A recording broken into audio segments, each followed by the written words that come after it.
Alrighty then, Successful Indie Author 5-Minute Focus, episode 575. Quizzes and Questions.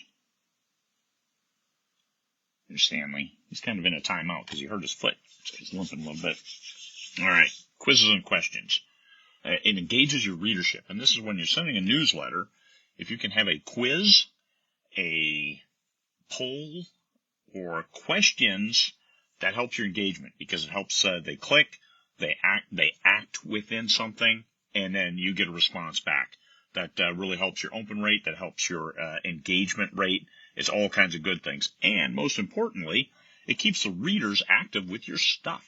So, always recommend quizzes or questions. Hey, what do you got going on? Not that kind of question, but hey, I asked a question on my social media on what was the first science fiction book you read.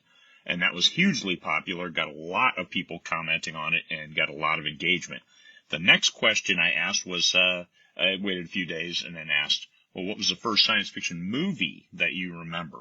And lot less engagement with that. Still good, but less engagement.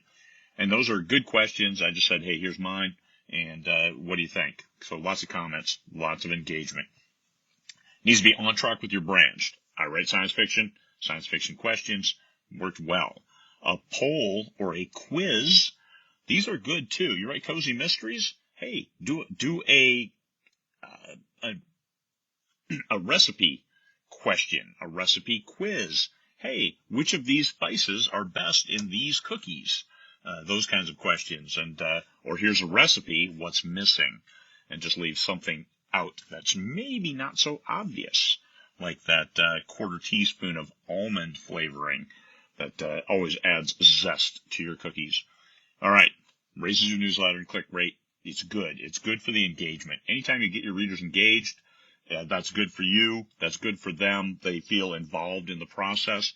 Now, one of the things that people do on Patreon is what should happen in the next chapter, helping shape the story as it may be. Even if you know what you're going to write, still get people involved and say, hey, this needs to happen. Give them like find your own adventure, choose your own adventure kind of approach, and keep them engaged.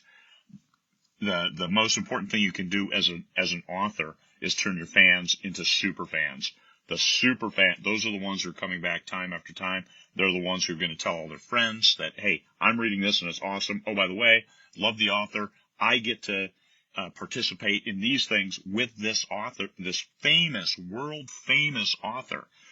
Even if you're not, they think you are because you publish, you're on Amazon, they see your books, and there it is. You're a famous author. So leverage that. Not in a mean way, always in a positive way. Keep the readers engaged, keep them active with your stuff, and keep them involved with your books.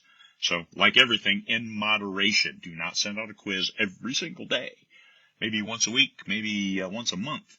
Whatever's right for your level of engagement with your readership. How often do you send out your newsletter? How often do you want to do a quiz, a poll, or a question where they have to answer you back? All kinds of things that you can do to keep them engaged. In your social media, I would recommend at least once daily commenting or posting on your social media to keep people engaged, especially if it's a readers group specifically for your books. Those are good ways to help boost your launches because everybody's there waiting because you've been telling them, hey, oh, by the way, here's a quiz because where is this picture set? And figure out where the setting is for your next book. Better engagement, better expectations.